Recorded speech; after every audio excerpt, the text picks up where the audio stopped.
tal? ¿Cómo le va? Muy buenas noches. Muchas gracias por estar ahí, como decimos siempre, ¿sí? Como todos los lunes aquí, ya cuando nos querramos acordar, estamos...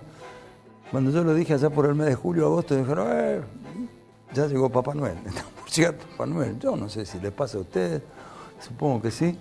Me parece que el año 2020 con la pandemia nos marcó otro ritmo de vida y esto pasó así. Seguramente mucho tiene que ver la edad que uno tiene, ¿no? Quizás si uno fuera un poquito más joven, quizás el tiempo pasaría de otra manera. Ahora se nos va. Pero bueno, es lo que nos toca vivir, ¿eh? ¿Qué va a ser? Es lo que hay, diríamos. A ver, el programa de esta noche ya está aquí con nosotros, obviamente, para hablar de la cuestión dirigencial en Bahía Blanca, digo, desde su mirada sindical, Miguel Agüero, que es el titular del Sindicato de Trabajadores Municipales a fin de año. Están en plena etapa de discusión. No ha habido mayores problemas en los últimos tiempos con la actual administración, lo reconoció incluso el propio Agüero el otro día en declaraciones a otro medio. Así que, pero vamos a hablar de eso, vamos a hablar también, pues tiene su, obviamente, no podía ser de otra manera, tiene su mirada política, ¿no?, sobre la realidad actual. Y yo quiero enfocar acá a Bahía Blanca, por sobre todas las cosas. Está con nosotros la doctora magíster en Economía, María Ibáñez. No me equivoqué, no empiecen como que lo empezaron de acá. Me mandaste 2 veces María, no, se llama así, María Ibáñez. Es de Bariloche, vivió en Roca, se vino a Bahía, estudió en la UNS, es como digo yo, un bicho de universidad y investigadora del CONICET. Y ha hecho conjuntamente con el instituto que dirige la doctora London, a quien hace 2 o 3 meses estuvimos acá, un trabajo muy interesante, abarcativo, digamos, ¿no? Hablábamos con ella, con la doctora London, de la pobreza multidimensional en Bahía Blanca. Ella, con otra compañera, lo va a contar, hizo un informe sobre lo que significa la pobreza energética. A ver, que no es solamente si la luz, por decirlo en términos muy groseros, para nada académicos, si la luz nos llega a todos. ¿Y de qué manera nos llega a todos? Sino, ¿con qué nos calefaccionamos? ¿Con qué nos cocinamos?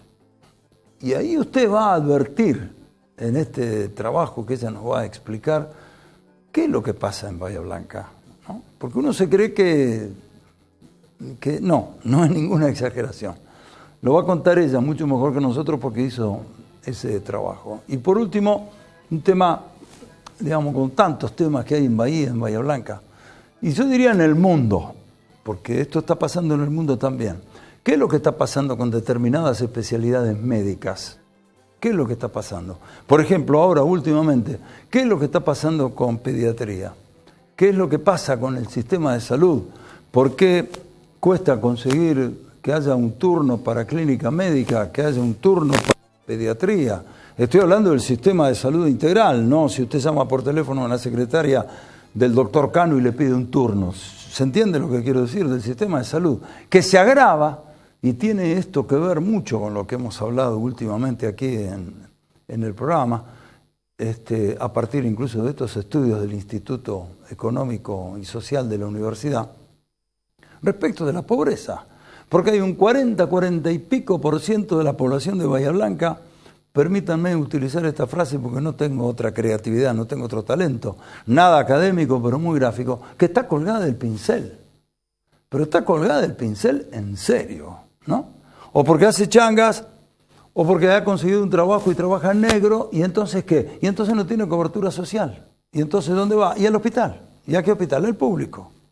O es en el Pena, con las enormes dificultades que están sucediéndose, o es en el municipal, de lo cual también seguramente Miguel Agüero tiene una visión, porque ha trabajado muchísimo tiempo, viene de ahí, viene de ese palo, del hospital municipal. Así que un programa variadito, con estos reportajes y estas presencias. Espero que le guste. Nos ponemos en marcha luego de esta pausa.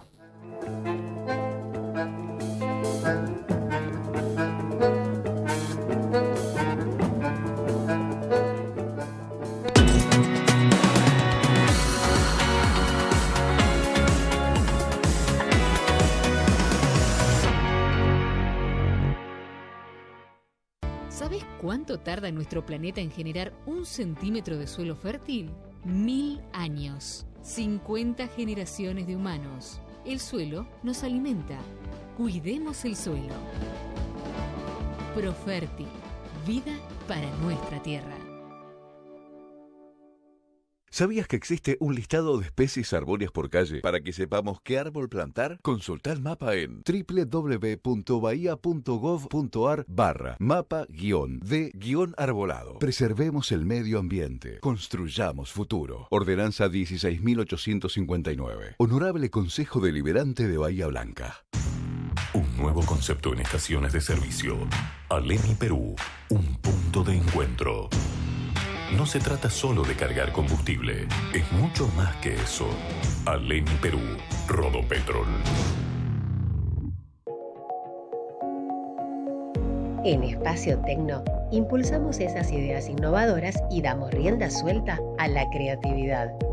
Te esperamos de lunes a viernes, de 9 a 21 horas, en Fitzroy 682. Espacio Tecno, un lugar para descubrir. Un lugar para capacitarte, un lugar para emprender.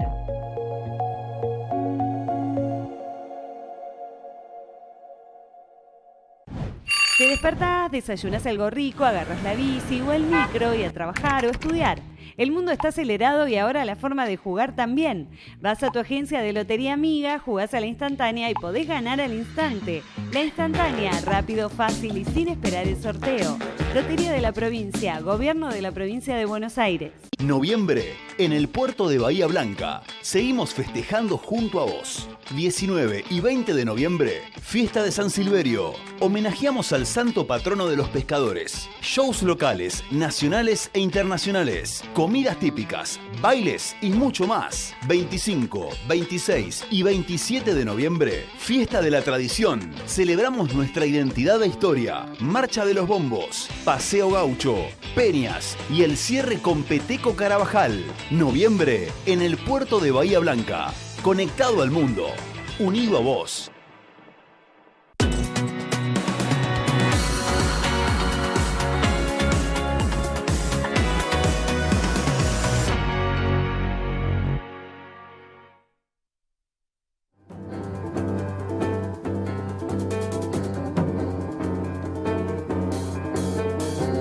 Bueno, empezamos y está Miguel Agüero. Venís del palo del hospital. ¿Cómo te va, Miguel? Bien, sí. ¿Cómo Toda ves? mi carrera. ¿Eh? Toda mi carrera, dicen. Toda tu carrera, ¿no? ¿Y cómo ves esa situación? Digamos, es un problema mundial, te dicen los médicos, pero bueno, a ver, ¿qué opinión tenés vos, de alguna manera, desde adentro? Hoy el problema es el país. A partir de ahí es donde empieza todo. Y un poco lo que hablabas vos, el tema de los contratos basura, los aportes, todas las obras sociales están mal, no hay y cuando digo todas las están mal, también incluyo a Docen. Docen es la única en el país que no tiene subsidio de parte del Estado provincial y nacional. Docen es la Dirección de Obra Social de los Empleados Municipales, ¿no? De ser la mejor, de tener superávit, la cantidad de gastos que se producen a partir de los grandes aumentos que tuvo y que se entiende que no va a parar. Creo que ahora en las próximas semanas se liberaría el tema de la medicación. O sea, es imposible. ¿Cómo? Sí, o sea, va a aumentar de vuelta la medicación y vos no te olvidás que nuestra obra social cubre el 100%. Y todas estas prestaciones que tienen que ver... ¿Y qué van a hacer? ¿Van a reducir ese 100%? No, estamos tratando de reagrupar, de ver, de tratar de buscar lo mejor, porque no es un problema administrativo, es un problema de ingreso. Y nosotros le estamos pidiendo al Poder Ejecutivo que tiene que aportar un 0,5 más de lo que corresponde. Y nosotros somos un ente descentralizado, pero que no tenemos el apoyo del Poder Ejecutivo Municipal. O sea, se convive exclusivamente con los ingresos de los empleados municipales porque no tiene erario, o sea, es nuestro. Y es una obra social muy chica y lamentablemente en los últimos tiempos hemos tenido 7 trasplantes, muchísimas operaciones de alta complejidad que insumen costos que van por arriba de los 10 millones de pesos. Los convenios que hay son convenios que, para darte un ejemplo, por ejemplo, un trabajador que tiene que ir a hacer un tratamiento a Buenos Aires, la obra social le cubre el 40%, el sindicato el otro 40% de lo que es el traslado, el alojamiento y la comida, de él y del acompañante. Y esas cosas que nosotros no queremos perderla, pero nos van poniendo cada vez más contra la pared. Y vos ves que no hay algo. Entonces, esto mismo trasladalo, ¿sí?, a la vía común, hoy, a la persona de pie, que no tiene obra social, que tiene que recaer sí o sí en los hospitales públicos. Y vos decís, pero ¿cómo puede ser que esté abarrotado el hospital municipal? Sí, está abarrotado. Un poco en serio que se pierden los pacientes. No, es verdad. O sea, cuando vos ves que hay una camilla que va a estar siendo atendida, y no es que se atiende mal, por eso por ahí hay que saber esta situación, porque es muy compleja. Es muy compleja y no creo que mejore. No creo que mejore. Porque esto nos daría mejora... la sensación pues, que la cuestión va profundizándose. Claramente. Pero cada vez más. Vos fíjate, por ejemplo, te doy un caso. Monotributista. Nadie los quiere aceptar. No tienen obra social. ¿Dónde terminan? En el hospital público. Y el hospital público te dice, bueno, tenés turno dentro de 120 días. ¿Pero cómo? Y está todo... O sea, no hay forma. Y eso que es un hospital de alta complejidad, que vos sabés que es elegido por la ciudadanía bahiense, pero no da abasto. Y esto que vos decías que las que son base, o sea, clínica, pediatría, y ahora la nueva generación de medicina busca otro estándar de especialización. Los médicos con los que uno ha hablado durante todo este tiempo, pandemia mediante, te dicen intensivistas, ¿sí?, por el estrés que produce. Pediatría, y ahora también de alguna manera se está sumando clínica médica, ¿no? No dan abasto. Y pará, después tenés la otra parte. Todos los que hacen el apoyo logístico, por ejemplo, toda la parte de laboratorio, no dan abasto. O sea, todos los días hay 300 personas que se le están haciendo análisis. Claro. Entonces vos decís, ¿cómo hace para converger todo eso más allá del presupuesto, más allá de los insumos? Es imposible. A eso se agrega entonces la cuestión de los aumentos, Total. de los insumos y de los remedios y de los costos de una operación, ni hablar de la aparatología, imagino. Mira, sin ir más lejos, hay una compañera que está operando a su hija. Hoy, actualmente, en el Hospital Güemes, se gastó para el traslado 1.297.000 y de la operación, únicamente de la operación, 9 millones de pesos. ¿Eso lo banca el sindicato, la obra social? La obra social y el sindicato. Nosotros tenemos el 35%, pero bueno, entonces cuando muchos, como Tomasi, que decían, no, se roban la plata, nunca salió a decir que el Tribunal de Cuentas nos dio la razón, que realmente nunca hubo un desfalco. Claro, acordate cuando lo quisieron tomar. Esa gente, de Leo también dijo lo mismo, pero nos dijeron, no, la verdad es que se hicieron bien las cosas. Y hoy nos encontramos con esto, sabemos positivamente de que el afiliado hoy está reclamando porque... Para la salud, lo importante es la salud, es lo que le pasa a cada uno, no importa lo que le toque. Entonces, cuando tenemos lo que hay que decir es, a ver, no nos pongamos la camiseta de que todos somos docen, entendamos que esta situación es del país, no de la obra social. A donde sale menos de lo que entra, lamentablemente entra en un déficit. Pero queremos seguir manteniendo las mismas prestaciones. ¿Y entonces cómo vas a hacer para seguir manteniendo esas mismas prestaciones? Y ahora estamos retocando situaciones que lógicamente, y que ahora vienen un montón de seguidillas de aumento que de alguna manera van a compensar esto de que nosotros vemos, o sea, la dirección de 12 ve como una situación de alivio. Todos tus colegas, dirigentes sindicales, con los que tenés contacto, con sus obras sociales, te dicen exactamente lo mismo. Cada vez peor. Cada vez peor. Cada vez peor. Cada vez peor. Y tuvimos una reunión. Estamos hablando de las personas que tienen cobertura social. Sí, sí. ¿Qué hace el tipo que vive de changa? ¿Qué hace el tipo que trabaja en hospital negro? Público? Sin asistencia. No, claro. Sin asistencia. No estemos hablando de cirugías programadas. Cuando vos me decís sin asistencia, ¿qué querés decir? Y que te encontrás con esto, que van guardias abarrotadas, turnos que no se pueden dar. O sea, el capital humano que tiene no se puede agrandar más. O sea, si vos mirás hoy el staff que tiene el hospital, aumentó con pandemia y todo un 30%. ¿Personal? Sí. ¿Médicos, enfermeras, todo? Sí, o sea, y no alcanza. Y vos ves que hoy por hoy no están realmente saturados, desgastados. realmente.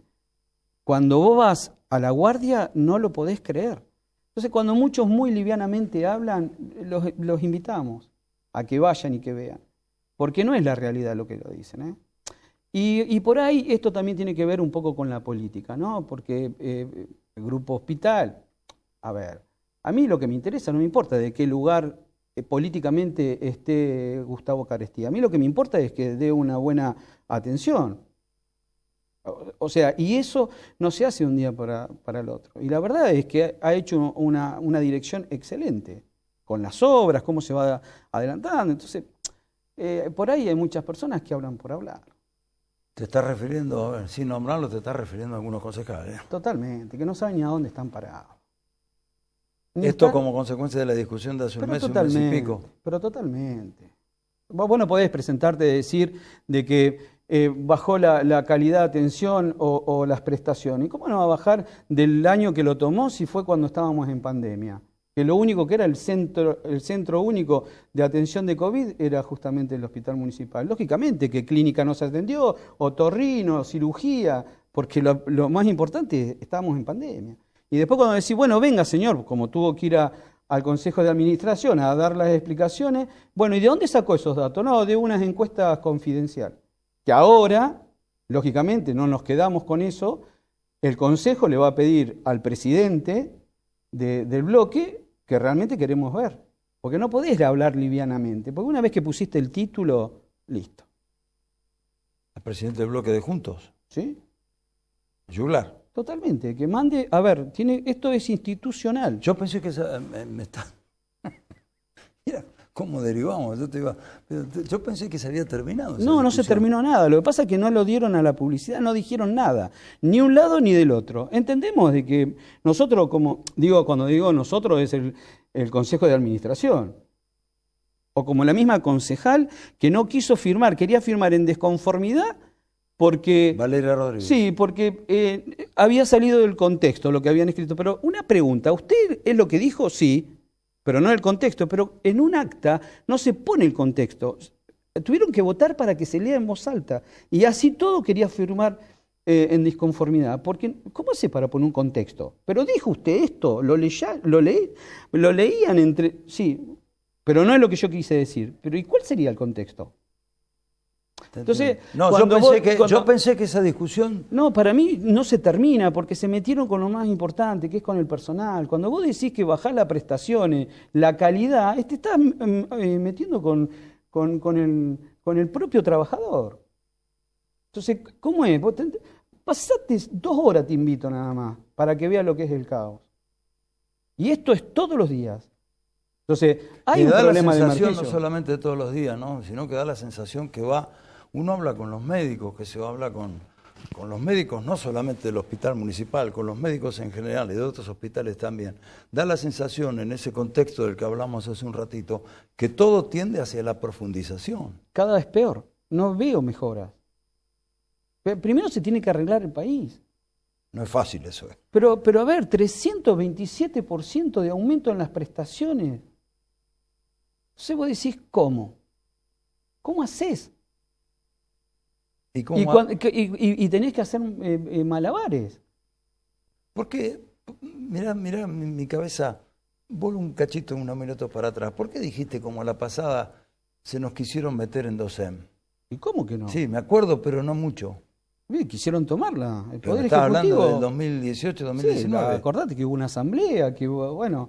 Por eso yo me quedo con esto cuando dicen 2 somos todos. Es verdad, porque es de los empleados. ¿Sí? Y todos los que salieron a hablar del desfalco, ¿no? El Tribunal de Cuentas terminó dando la razón de que estaba todo perfecto. Tardaron 4 años, y ahí también se metió la política.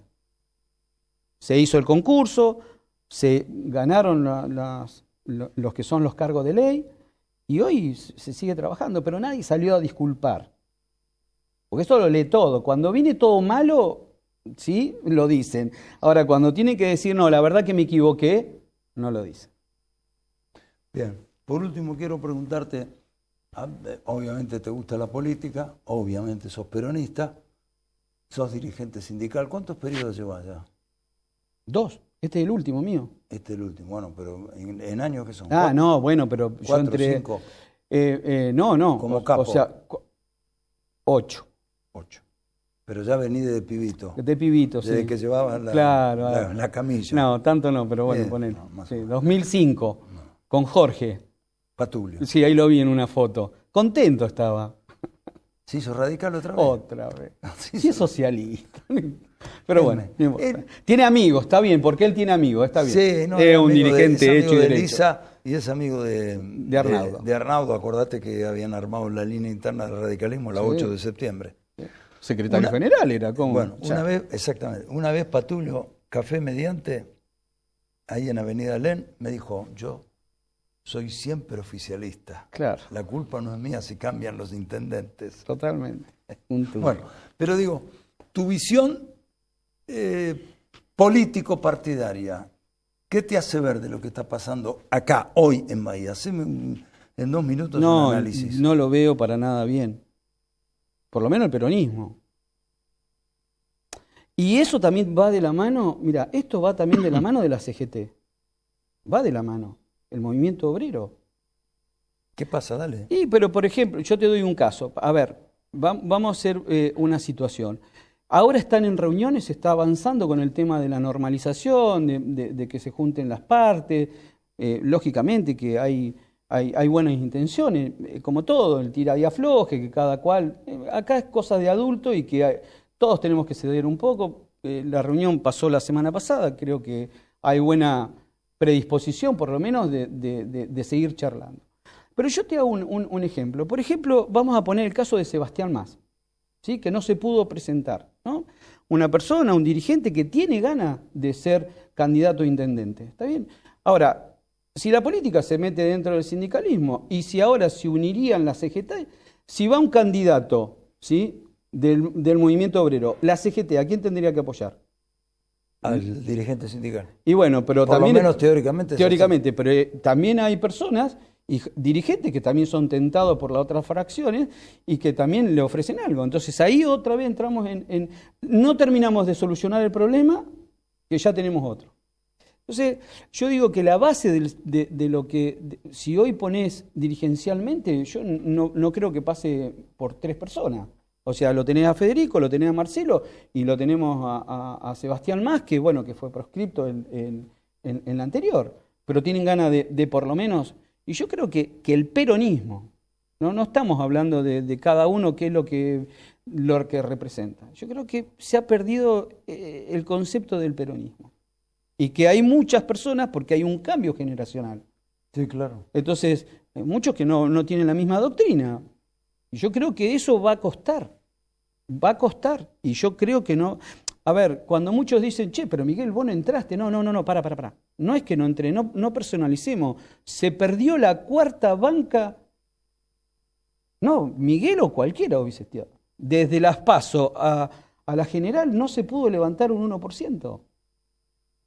Te entiendo. Entonces, esto que está pasando ahora, que felicitaciones al que ganó la interna radicalmente. Yo creo de que también eso va a ser una proyección nueva, que me parece que va a empezar una nueva política. Yo creo que hay un cambio generacional que no se va a notar ahora. Yo creo que los nuevos dirigentes va a ser después de 4 años. Un gusto. Igual, como siempre. Gracias por haber venido. Ya volvemos en la continuidad del programa con María Ibáñez y con el doctor Carlos Deger, un poco también para redondear lo que acabamos de hablar sobre la cuestión de la salud con Patulio, al menos, claro, desde su punto de vista, pero es tan complejo el tema que no termina, en esto le doy la razón, es tan complejo, bueno, como tantas cosas que pasan en Argentina, ¿no? Somos únicos.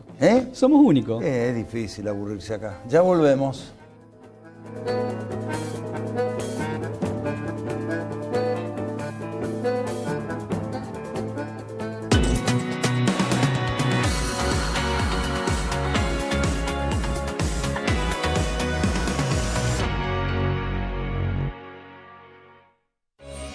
En Bahía Blanca integramos a la recolección habitual el servicio de levantamiento de residuos secos. ¿Necesitas saber sobre las frecuencias de tu barrio? Ingresa a bahiaambiental.com. Bahía Ambiental SAPEM 0800-999-1144. Por una ciudad cada vez más limpia. ¿Sabes cuánto tarda nuestro planeta en generar 1 centímetro de suelo fértil? 1000 años. 50 generaciones de humanos. El suelo nos alimenta. Cuidemos el suelo. Profértil. Vida para nuestra tierra. Un nuevo concepto en estaciones de servicio. Aleni Perú, un punto de encuentro. No se trata solo de cargar combustible, es mucho más que eso. Aleni Perú, Rodopetrol. En Espacio Tecno, impulsamos esas ideas innovadoras y damos rienda suelta a la creatividad.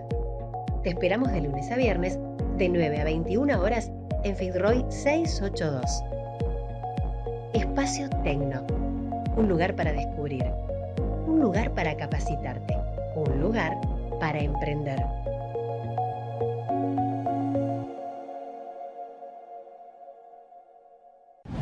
Te despertás, desayunás algo rico, agarras la bici o el micro y a trabajar o estudiar. El mundo está acelerado y ahora la forma de jugar también. Vas a tu agencia de Lotería Amiga, jugás a la instantánea y podés ganar al instante. La instantánea, rápido, fácil y sin esperar el sorteo. Lotería de la Provincia, Gobierno de la Provincia de Buenos Aires. Nuggets, tecnología en comunicación visual, carteles luminosos, gigantografías, todo en LEDs y letras corpóreas, señalización e imagen corporativa, cartelería de seguridad y vial, gráfica vehicular, Don Bosco 690, Bahía Blanca.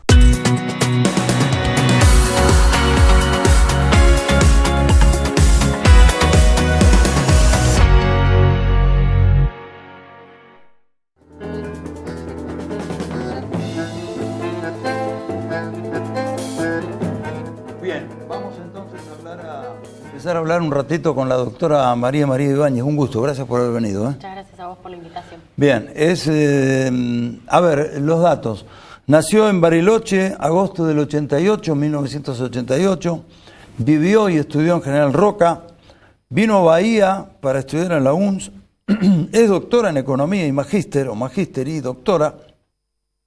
Docente con dedicación exclusiva del Departamento de Economía e investigadora docente del CONICET. E integra el grupo de la doctora London, el IES, ¿no? Instituto IESS. Bien. Ya hemos hablado con dos, con la doctora London y con la doctora María Más Santos, creo. Exactamente, por el tema de la pobreza multidimensional. Y yo te vi el otro día en un acto, hablaste con otras compañeras, a vos te tocó el estudio sobre la pobreza energética. Exacto. Antes de ver los cuadros, si tuvieras que definir pobreza energética para poder entrar en tema, ¿qué dirías? ¿Cómo es? ¿Qué es? Bueno, primero estuvo muy buena tu aclaración, digamos, en el comienzo del programa, porque uno suele asociar la pobreza energética a o que son muy caros los servicios de luz y gas o a la falta de acceso. Y en realidad cuando uno habla de pobreza energética está hablando de algo mucho más profundo o más multidimensional en términos técnicos, que es, nosotros hablamos de pobreza energética cuando uno no puede satisfacer los servicios energéticos, y cuando hablo de servicios energéticos pienso en calefaccionarse, en cocinar, en calentar agua caliente para ducharse y demás servicios, iluminación, refrigeración de alimentos.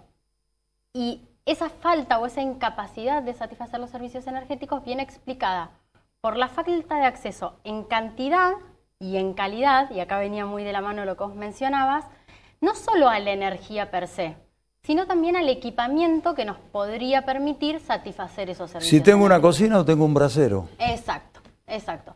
La pobreza energética, porque muchas veces uno tiene acceso, por ejemplo, a la luz, pero bueno, no es lo mismo acceder a la luz con su propio medidor que tener una conexión irregular y, por ejemplo, calefaccionarnos en vez de con un aire frío-calor, que tiene un nivel de eficiencia mayor, con una estufa que tiene resistencia, que tiene un gasto energético mucho más alto, y es más son peligroso. Más peligrosas y bueno, todo lo que nosotros conocemos.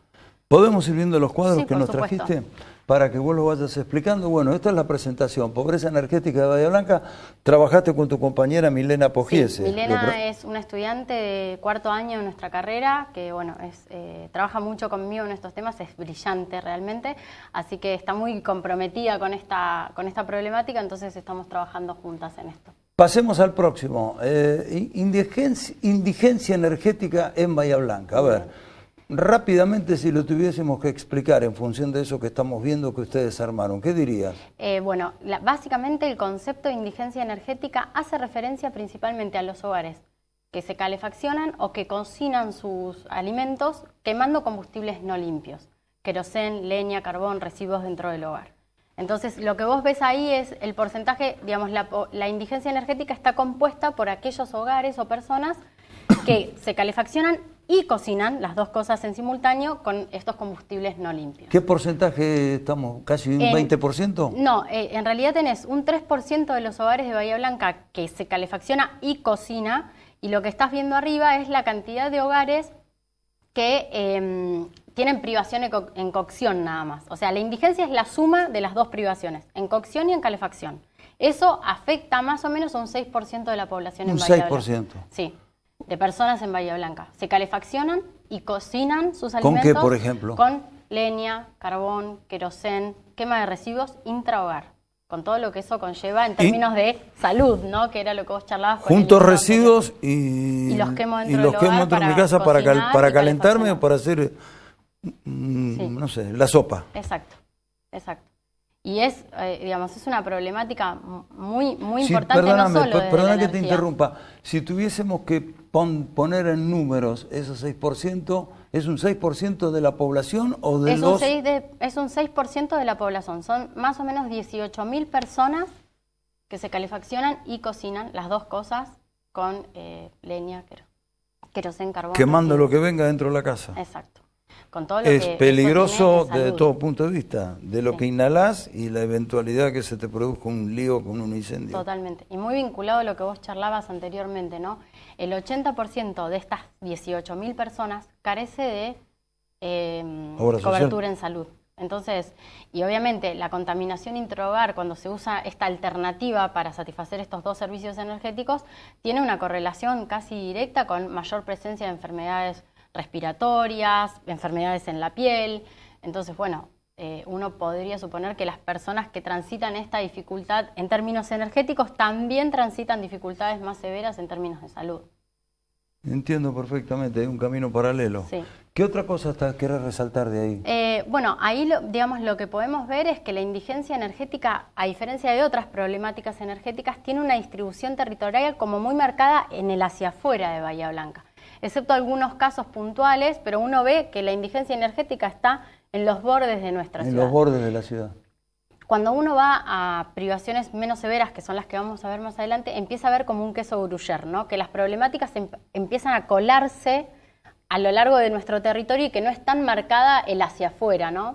Y Silvia creo que charlaba un poco con vos de esto, de que antes había una concepción de que Bahía Blanca era una antes de la vía y después de la vía. Es la idea que uno tiene sin entrar en estas especificaciones académicas. académicas. No lo sabía, y cuando uno ve las problemáticas energéticas, las más severas tienen un comportamiento bien de segregación en el hacia afuera, pero cuando empezás a ver la pobreza y la vulnerabilidad, empezás a ver manchones de preocupación, por decirlo de alguna forma, en todo el territorio de la ciudad. Vamos al próximo cuadro, vulnerabilidad energética en Bahía Blanca. Ahí ¿cómo lo debemos interpretar esos datos que estás ahí? La vulnerabilidad energética hace referencia principalmente a que uno puede acceder, por ejemplo, al servicio de electricidad, pero lo hace de forma irregular. ¿Por qué está asociado? Estoy enganchado, puede ser, yo puedo acceder a la luz sin ningún tipo de medidor, estoy colgado directamente desde el poste que pasa por la vereda de mi casa, o puedo compartir el medidor con varios vecinos. Eso es algo que se da mucho en los barrios vulnerables en Bahía Blanca. Todas esas situaciones generan sobrecarga en el sistema, cortes más recurrentes, con lo que eso implica, por ejemplo, en la refrigeración de los alimentos. Y eso hace que las personas que están conectadas o acceden a la electricidad de esta forma estén en una situación de vulnerabilidad, o sea, se enfrentan a un mayor riesgo que vos o yo, que eventualmente sufrimos cortes de luz con más frecuencia en el verano, pero cuando nosotros sufrimos un corte de luz, ¿qué hacemos? Llamamos a EDES en Bahía Blanca y preguntamos si es un corte programado o no, cuánto tiempo van a tardar en... Nosotros toda esa información la tenemos y es nuestro mecanismo de reclamo. Te piden el número de NIS, te tienen registrado. Exacto. Las personas ¿Acaso que se es un conectan, don nadie? Exacto. Y la realidad es que, obviamente, por su irregularidad, amén de aquellos hogares donde hay un medidor, pero de golpe lo comparten con el vecino o con el vecino de atrás. ¿Y eso en tu estudio lo viste mucho? Sí, o sea, básicamente ahí lo que encontramos es que aproximadamente el 14% de los hogares en Bahía Blanca accede al servicio de energía eléctrica de forma irregular. Es un número altísimo. En términos de personas, estamos hablando de unas 50.000 personas que acceden a la electricidad de forma irregular, con esto que comentábamos, ¿no? Digamos, mayores cortes, sobrecarga de la tensión, más peligro a que se rompa un equipamiento. Una de las cosas que se ve mucho en los hogares vulnerables es que uno llega al hogar y no ve una heladera. Digo, uno lo primero que hace cuando se muda solo, cuando yo me mudé sola, lo primero que me compré y lo que no me podía faltar era la heladera. Y muchos de ellos explican, de esto habla mucho Mauro Reyes, que trabaja en vulnerabilidad ambiental, es que ellos no hacen la inversión en una heladera por el miedo a que esa heladera se les queme. ¿Eso a qué lleva? A que hagan el consumo diario, el consumo hormiga, ¿no? Van a comprar lo que necesitan para el día. Y ese consumo en general es más costoso que poder, por ejemplo, aprovechar los precios de un mayorista, claro, o aprovechar una oferta de cantidad y ponerse de acuerdo con sus vecinos. Entonces, digo, son lógicas o son privaciones que llevan a comportamientos que los derivan en otras privaciones, ¿no? Muy clarito. A ver el próximo cuadro, porque yo esto quería preguntar. Y esto es... Pobreza en equipamiento en Bahía Blanca. Claro, de nuestra visión, como vos dijiste, ¿cómo no vas a tener una heladera? ¿Cómo no vas a tener un calefactor? ¿Cómo no vas a tener una cocina, no? Y... Esto pasa en Bahía, sí, a 15 cuadras de acá. Exacto, y esto pasa en Bahía y aproximadamente unos 40.000 bahienses no cuentan con el equipamiento necesario para satisfacer los servicios energéticos básicos. ¿Y por qué hago mucho énfasis en lo básico? Porque acá no estamos pensando en gente que tenga televisor, computadora, celular, reproductor de música. No, estamos pensando en que estas personas no tienen al menos una de las siguientes cosas. Horno, un aire acondicionado frío-calor, pero declaran calefaccionarse con electricidad. Entonces, ¿eso en qué nos deriva? En que usan los artefactos con resistencia, de los que hablábamos hace un ratito. No tienen heladera y no tienen lavarropa. En este caso incorporamos el lavarropa, ¿por qué? Porque es una cuestión muy esencial en lo que tiene que ver con la higiene del hogar, ¿no? Entonces, bueno, estamos hablando de unas 40.000 personas que no acceden al menos a uno de esos equipamientos. Una cuestión que es muy central y que es, creo, una de las limitaciones de este estudio es que nosotros, como estábamos muy enfocados en mirar la vulnerabilidad en Bahía Blanca, no preguntamos respecto a la calidad del equipamiento. Y yo creo que esta dimensión de la pobreza energética va a ir recobrando cada vez más importancia en nuestra realidad. Digo, nos estamos enfrentando a un esquema de segmentación de tarifas en breve, donde no se preguntó absolutamente nada sobre el equipamiento para satisfacer servicios energéticos, y tener un equipamiento deficiente conlleva a que los hogares tengan un gasto energético mucho más elevado. Entonces, carecer de equipamiento o tener equipamiento que es ineficiente, digo, me calefacciono con un aparato que tiene resistencia, hace que yo gaste más energía, mi factura es más elevada, en algún sentido deriva en que las familias terminen destinando un porcentaje mucho mayor de su ingreso a satisfacer sus servicios energéticos. Y esa es como la primera definición que había de pobreza energética, ¿no? Antes se consideraba pobre al hogar que destinaba más del 10% de sus ingresos a pagar sus facturas de gas y de luz. Bueno, si una familia tiene un equipamiento que es deficiente, probablemente entre en esa categoría, y yo creo que con el esquema de Sin los recursos. El nuevo esquema de segmentación de tarifas debiera al menos haber contemplado alguna idea de, bueno, con qué se calefacciona, con qué calienta agua esta gente, cómo enfría sus alimentos. Digo, la mayoría de los hogares pobres en Argentina tienen heladeras que tienen una antigüedad de más de 10 años, que no tienen freezer y que tienen un consumo energético muy elevado. Clarito. ¿Hay otro más? Sí. Bueno, el eso último, es lo mismo. Ah, y la pobreza energética. Ahí está el mapa. Exacto. La pobreza energética... ¿Los azules qué son los más complicados? Los azules más oscuros son los lugares donde vos tenés más del 50% de la población en situación de pobreza energética. Y, digamos, cuanto más clarito se hace, tenés menos cantidad de hogares dentro de ese territorio con pobreza energética. Los que son claritos son los que no verifican pobreza energética. O sea que esto es un poco lo que yo te decía. La pobreza energética está presente a lo largo de toda la ciudad, con mayor intensidad o menor intensidad, pero está presente en toda la ciudad. No es una, digo, en esto está bueno disociar, ¿no? La pobreza energética no es una cuestión de pobres, ¿sí? La pobreza energética puede afectar a gente que tenga un ingreso que esté por encima de la canasta básica, pero que no le alcanza, por ejemplo, para comprar una heladera más eficiente, o que, por ejemplo, no tiene gas en su hogar y satisface todas sus necesidades con electricidad y no le alcanza para tener los equipamientos más eficientes. Entonces, destina mucha parte de su ingreso a la factura de luz, ¿sí? Y una de las cosas que digamos que está bueno, digamos, de este enfoque de pobreza energética es decir, bueno, al menos 75.000 personas en Bahía Blanca tienen o vulnerabilidad energética, o indigencia energética, o pobreza en equipamiento. Estamos hablando de 1/4 de la población de la ciudad con alguna problemática energética.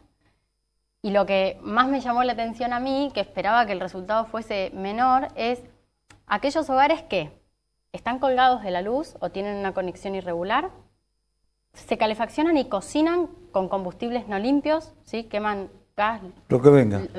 Gas no, leña. Si hay leña, hay leña, si hay queroseno, y si hay basura, hay basura. O sea, tienen las 3 situaciones que charlamos antes en simultáneo.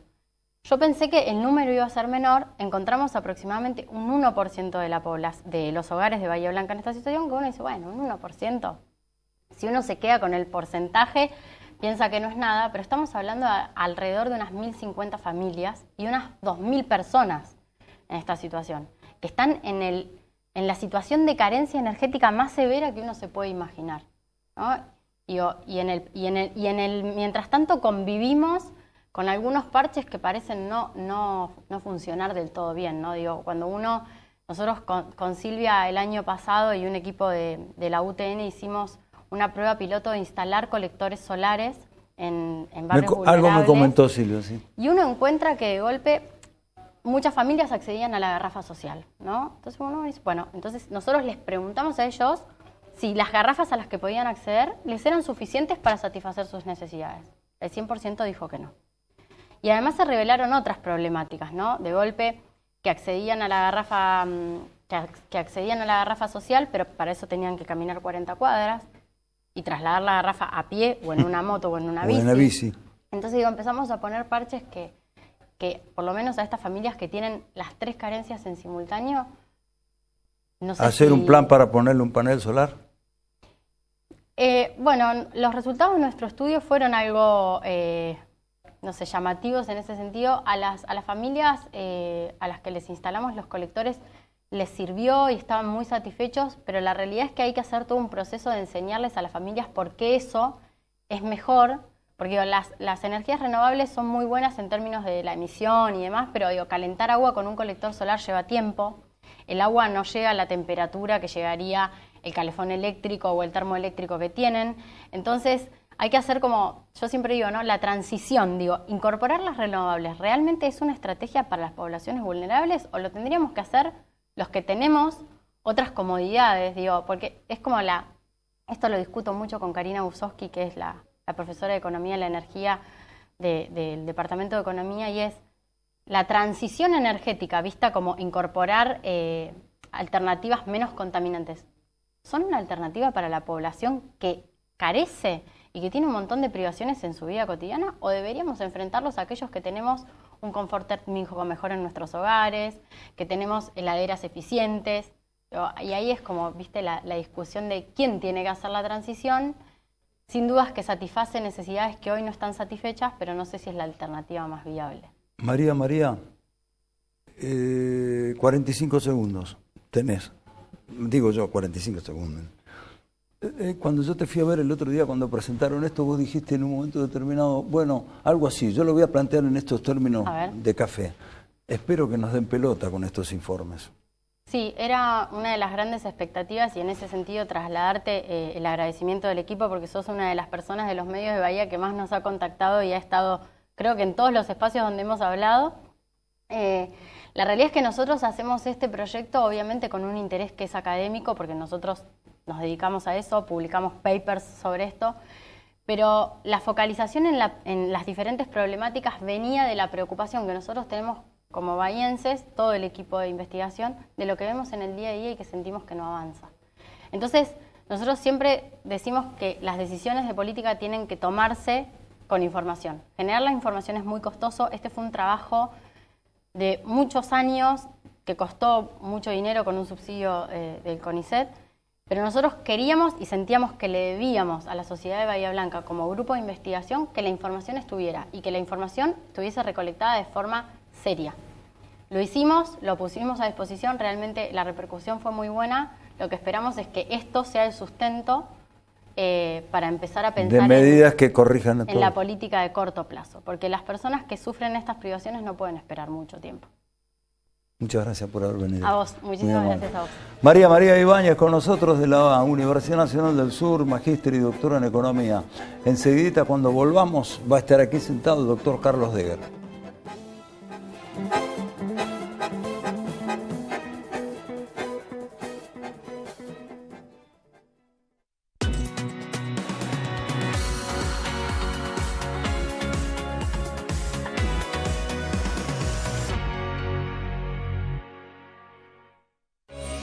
En Bahía Blanca integramos a la recolección habitual el servicio de levantamiento de residuos secos. ¿Necesitas saber sobre las frecuencias de tu barrio? Ingresa a bahiaambiental.com. Bahía Ambiental SAPEM 0800-999-1144. Por una ciudad cada vez más limpia. ¿Sabías que existe un listado de especies arbóreas por calle para que sepamos qué árbol plantar? Consulta el mapa en www.bahia.gov.ar/mapa-de-arbolado. Preservemos el medio ambiente. Construyamos futuro. Ordenanza 16.859. Honorable Consejo Deliberante de Bahía Blanca. En Espacio Tecno, impulsamos esas ideas innovadoras y damos rienda suelta a la creatividad. Te esperamos de lunes a viernes, de 9 a 21 horas, en Fitzroy 682. Espacio Tecno. Un lugar para descubrir. Un lugar para capacitarte. Un lugar para emprender.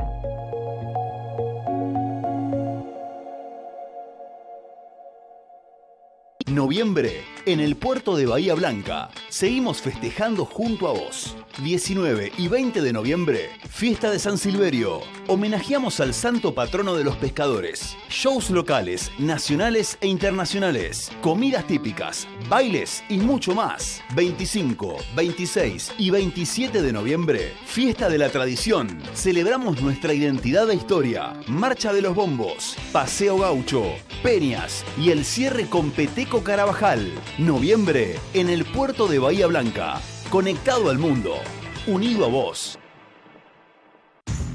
Un nuevo concepto en estaciones de servicio. Aleni Perú, un punto de encuentro. No se trata solo de cargar combustible, es mucho más que eso. Aleni Perú, Rodopetrol. Nuggets, tecnología en comunicación visual, carteles luminosos, gigantografías, todo en LEDs y letras corpóreas, señalización e imagen corporativa, cartelería de seguridad y vial, gráfica vehicular, Don Bosco 690, Bahía Blanca.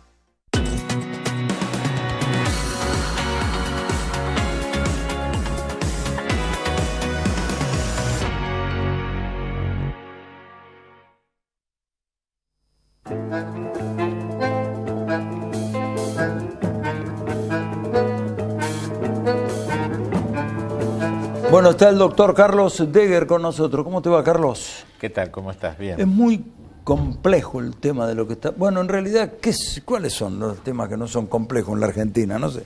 Pero la situación de salud tiene un contexto internacional muy serio también, ¿no? Fíjate lo que pasó en las últimas horas en España, lo que está pasando en muchos otros países. Y acá hay como especialidades que está costando conseguir. Por ejemplo, la tuya. ¿Cuánto hace que sos pediatra? ¿40? 40 y del 84 terminé la residencia, así que de ahí en adelante soy neonatólogo y pediatra, sí. ¿Y por qué crees que pasan esas especialidades en en clínica médica, en médico intensivista? ¿Por qué? Bueno, como vos dijiste, es complejo, es muy complejo, es multifactorial, pero claramente tiene cuestiones enraizadas, tanto en lo económico como en lo social y en lo ambiental. Recién estaban hablando de pobreza. son especialidades que ya no son elegidas y que, digamos, las muestras las estamos viendo reiteradamente en Córdoba, en Santa Fe, en Buenos Aires, en los lugares donde antes se mataban para ingresar en una residencia quedan cupos libres. Entonces tenés... ¿Residencia en estas especialidades? Residencias, por ejemplo, en el Hospital de Niños, donde de 25 cargos ofrecidos se cubren 4, o acá mismo de 12 cargos ofrecidos se cubren 3. Entonces, estas muestras, que no solo ocurren acá, sino ocurrieron en Córdoba, en los lugares de mayor formación, nos hacen pensar que en el futuro no vamos a contar con gran cantidad de pediatras. La historia pasa porque el padrón de pediatras está envejeciendo también y uno no ve que en 5 años o 6 o 10 años vaya a poder cubrirse la cantidad de pediatras que hay acá en Bahía Blanca, que son más o menos 138, de los cuales 100 seguramente trabajan por seguridad social. Así que la situación es preocupante, la vemos de una manera, digamos, en la cual todos somos parte del problema y requiere que se articule no solo el Ministerio de Salud de la provincia con el municipio con el Hospital Pena, los privados, las obras sociales, los colegios profesionales, la universidad. O sea, es un trabajo a futuro que va a requerir de una gobernanza estatal y que va a requerir de cambios en el sistema de salud que todos preconizamos y estamos de acuerdo, pero que nunca se llevan a la práctica, porque esto lo estamos viendo hace ya más de 10 años, no es un problema de ahora. Nuevo, claro. No. Está explotando ahora, por decirlo. Exacto. Dijiste 138 pediatras en Bahía Blanca, el padrón más o menos. Sí. Y se corre peligro que dentro de 4 o 5 años, a este ritmo, en claro. algún momento vos te vas a jubilar. Sí. ¿O ya estás jubilado? Si Dios quiere me voy a jubilar y estoy jubilado ya en el hospital provincial. En el Pena. Pero, claro, sí, todos vamos lentamente cumpliendo nuestra función. Bueno, entonces cuando vos te recibiste y elegiste esta especialidad, no fue nadie que te puso un puñal en la panza. Usted tiene que ser pediatra. Lo hiciste por convicción, supongo, porque te gustó. ¿Por qué no pasa eso ahora? Entonces. Bueno, no pasa porque no hay zanahorias delante que hagan pensar que el futuro va a ser bueno. Entonces, si un individuo ve que va a tener que trabajar en 4 o 5 lugares, que va a tener que atender guardias con 100 personas por día, sujeto a violencia, sujeto a una serie de cosas, esto lo ven los chicos. Entonces, la pregunta es, creo que no hay que hacerles el cargo a ellos. No, claro. Eligen diferente, tienen mucha más información de la que teníamos nosotros y claramente eligen una cosa o más tranquila o que se puedan desarrollar.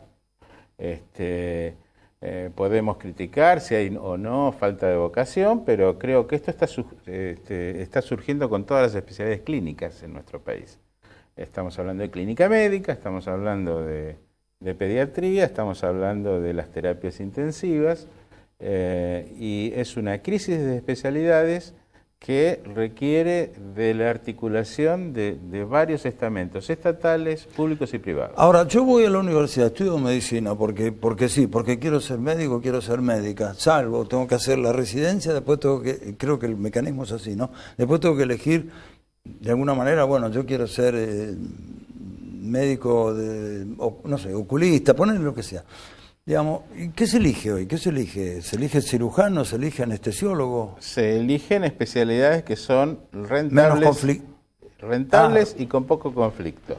En general, estoy hablando de desde anestesiología, dermatología, claro. oftalmología, donde no hay guardias y donde obviamente no hay grandes conflictos con el paciente. Bueno, esto es es un tema no menor, que algunos países lo tienen más o menos resuelto y la gran mayoría no. Es necesario que haya una coordinación entre la universidad, los colegios y el Estado para lograr que esto no impacte en la atención de salud de la gente. Porque el gran problema es cómo vamos a dar respuesta a las necesidades de la comunidad de aquí en más. Ahora, yo pregunto, pero en ese caso, ¿qué habría que hacer? Debería ser el Estado decir, mire, usted quiere estudiar medicina, nosotros estamos necesitando que usted estudie pediatría. No, yo pediatría no. No, mire, si no puede estudiar medicina. ¿Deberemos caer en eso? Bueno, esa es una de las cuestiones que hay que tener en claro, porque hay que mirarla, hay que analizarla. En muchos países sucede eso. O sea, uno no se especializa graciosamente. Y si quiere especializarse, tiene que pagar. Claro. Entonces, hay muchos pasos que nos faltan dar. Hoy yo te escuchaba en la complejidad del sistema de salud. Es muy complejo, pero tenemos que tener una gobernanza donde haya un sistema de prioridades y donde de alguna manera tengamos que hacer cambios todos. O sea, cuando digo que somos todos parte del sistema y tenemos parte de la responsabilidad, es probable que a nivel universitario haya que disminuir la cantidad de años. No puede ser que estemos 11 años para formar un profesional. Se puede formar en mucho menos tiempo siempre manteniendo la misma calidad. Así que son muchos los estamentos que tienen que cambiar, pero que se pueden cambiar, no es imposible. Y yo veo que hay mucho diálogo, por lo menos en nuestra ciudad, entre todos los estamentos públicos y privados, tanto de las bases o de los jefes de servicio como de los directores, y eso se ha mantenido desde la pandemia.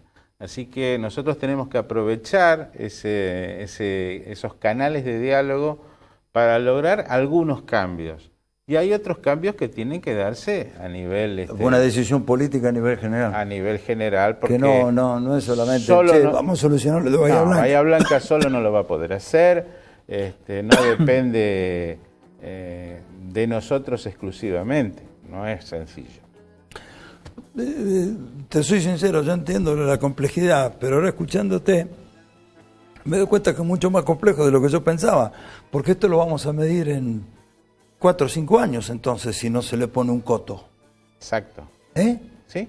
Va a llegar un momento, bueno, yo no, porque ya no, pero el que quiere tener un hijo, ¿a dónde lo llevo? Claro, bueno, es que tienen que porque cambiar vos tenías un médico de confianza y tenía para mis hijas un pediatra de confianza, que además se establecía una relación entre el médico y los chicos y las chicas, ¿no es cierto? A vos te debe haber pasado. Sí. Yo estoy seguro que muchos con 18, 17, 14, 20 años capaz que te están llamando todavía, ¿o no? No, ya no. Ya no, porque saben que te jubilaste. Sí, pero sí me encuentro con muchos pacientes míos que ahora están en actividad y que tienen sus hijos. O sea, esto es normal, es una relación de vida y es una relación de familia. O sea, uno establece relaciones de familia. Bueno, por eso, y entonces dentro de 4 o 5 años vamos a estar con dificultades, y esto requiere de cambios. Hay leyes que para habilitar un hospital deciden que uno debe tener una guardia de pediatría. Es probable que las guardias de pediatría tengamos que disminuir la cantidad de guardias. No es necesario que todos los hospitales tengan guardia de pediatría. No se puede, no hay gente, no hay recurso humano para eso. Entonces no podemos tener un pediatra en la mesita de luz. Te entiendo. Entonces, pero eso para definirlo es necesario cambiar las leyes, porque si no, los hospitales no pueden decir, no pongo más guardia de pediatría. No es una decisión de los hospitales. Te entiendo. Es una decisión gubernamental esa. Entonces... Es muy complejo. No es tan complejo, es necesario. No, digo, no se trata solamente de tocar un botón. No, en absoluto. Sí, estamos de acuerdo. Me voy muy tranquilo a mi casa. Muchísimas gracias. Gracias a vos. El doctor Carlos Deger con nosotros. Tranquilísimo nos vamos a casa. Bueno, el lunes que viene estamos otra vez a las 9 de la noche. Muchísimas gracias.